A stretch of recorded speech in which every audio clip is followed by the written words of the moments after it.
The Aeneid. Selections from Book 12.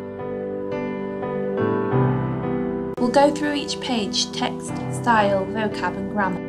Remember before the text that Turnus has killed Aeneas' friend, Pallas. Page 1.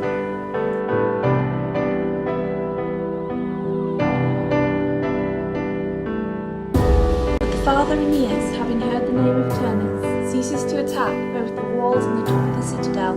He casts aside all delay, breaks off all tasks, and rejoicing with the joy of battle, he thunders terribly with clashing arms. As great as Athos, or as great as Eryx, or as great as the father Aeneid himself when he roars to the quivering holmos, and he rejoices in his snowy summit, raising himself to the breeze. On the first line, Turnus is emphasized by his position in the defense, thus making Turnus stand out to Aeneas and the crowd. Turnus and Aeneas are on the same line with different ends. Are they rivals? Desiree is a sharp word which makes the flow of the sentence stop. Aeneas is an attack so intended. On the third line, the alliteration is emphasizing that we've literally dropped everything. The long word is an attack way at the start of the third line with loads of syllables, thus emphasizing the quick need to get to Turnus. On the fourth line, joy, battle creates an antithesis. Line begins with a tricolon crescendo. It is also a simile, making Aeneas even greater by emphasizing it 3 times. The simile also makes Aeneas a natural phenomenon. Now on to page 2.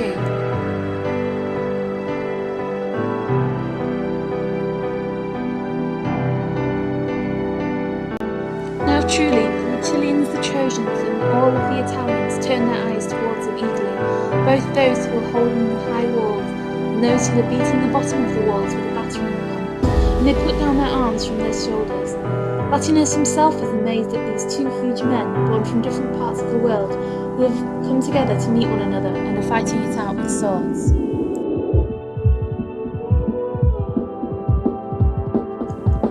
The page starts with a tricolon crescendo, showing that everyone is looking at this scene. The wrist juxtaposition on the second and third lines, high walls. On the third and fourth lines there is alliteration, we say arms. These are both weapons, emphasizing that every weapon is put down. Over the second and third lines, repetition of quick way is used. The same word is used for different opponents. At the end of the day, they are the same. The positioning is skewed at the start of the sentence because the question contains their interest. Who is amazed? Why are they amazed? What are they amazed about? Latinus' importance of rank is emphasized by his position on the line, at the end. This sentence, genitus diversus paternus orbis, doesn't start with who we're born from, it just starts with born from, emphasizing that these men can forever be from different places. The Ingentus and Viros are separated by several words, emphasizing even more that these men are separate themselves.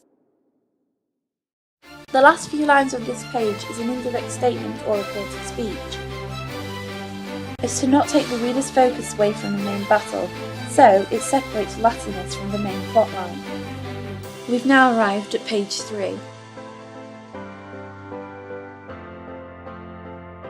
And they, when the battlefield was clear with open surface, having run swiftly forward, having thrown their spears from afar, rushed into battle with shields of echoing bronze.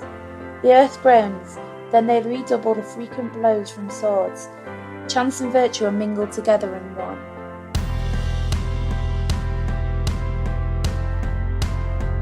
On the first line, campi is plural but singular here. This shows the scale of the battlefield and that it is only one thing. There is strong imagery from the echoing drums of mighty power clashing.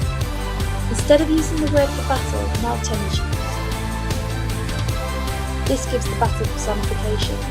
Also, previously in the story, the gods of the kingdom interfere in the battle. The use of Mars shows that the gods can't help but interfere in this momentous event. On the first line there is tautology, where the same thing is said in different ways. clear and open, emphasising the emptiness of the field and how everyone is packed away to watch these men fight. Page 4.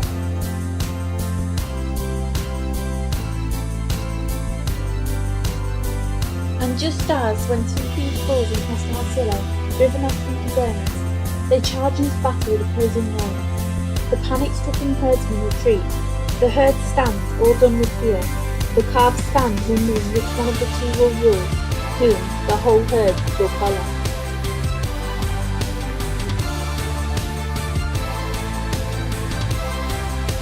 This whole page is a simile. The sentence structure of the first two lines is a thought of reflecting a battle. The change to a simile is to show how much the men fighting are like bulls and gives a stronger image. The alliteration of in over the page shows all the main words for the next few lines. Ingenti, huge, inimica, hostile, imperio, in battle, influent, charge. Lines 21 to 23 on this page are the tricolon. There is an antithesis between the herdsmen who are repeating and the soldiers who aren't, and the slaves who watch. The alliteration of anonymous period letting the team of sanctuary sounds like cows. The adjectives may grammatically match with the separating in sentence like tenors and knees are separated in cultures, etc. The last part of the page only has passive form. No one has control of himself and not actively doing anything.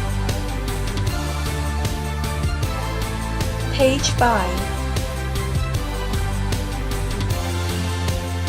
They deal out wounds upon each other. Straining, they drive in their horns, and they wash their necks and shoulders with lots of blood. The forest resounds with all the groans. Not otherwise did Trojan Aeneas and Daunian hero join battle with their shields. A huge crash fills the heavens. Washing instead of covered shows there is lots of blood. The simile is long but full of activity in short sentences, reflecting the hectic scenes of the battle. Not otherwise shows the bulls are like Turnus and Aeneas. They act like bulls fighting for a herd. This sentence, ingens fraga ethera complet, shows how powerful their battle is by using a huge crash as they sing in the vast and unknown as the heavens. Page 6.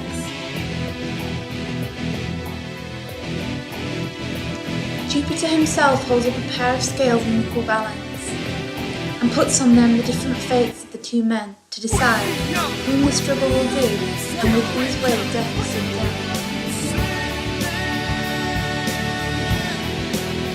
The position of Deus Flancus represents two scales away from the middle. The two words are separated in the sentence. The tone of this extract is different from the text beforehand. The whole text is straightforward and doesn't have any secret meaning. The pace is slower and not too hectic. This is because this part of the story is soon mentioning the gods, so the reader has to expect them. The alliteration to Virid's Warren on the second line emphasises that these men are different once again. Page 7.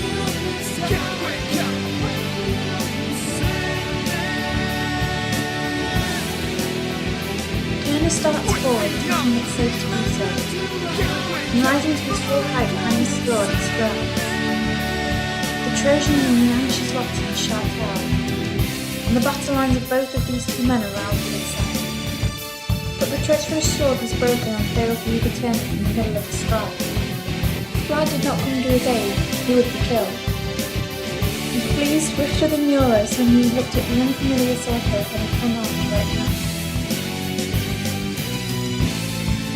When Turnus rises to his full height, it shows how much Turnus is hidden behind this. The text still makes sense without the emphasis of Turnus.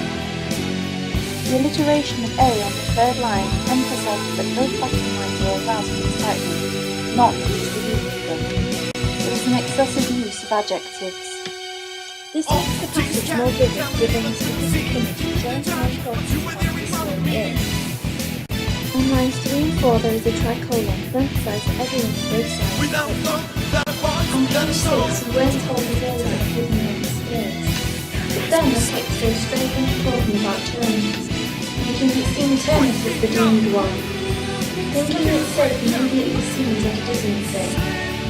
This extract is Apollo's Synodon as it uses too many conjunctions. It shows how fast the is happening. The text doesn't actually say he would be killed, but it lets them live in your imagination.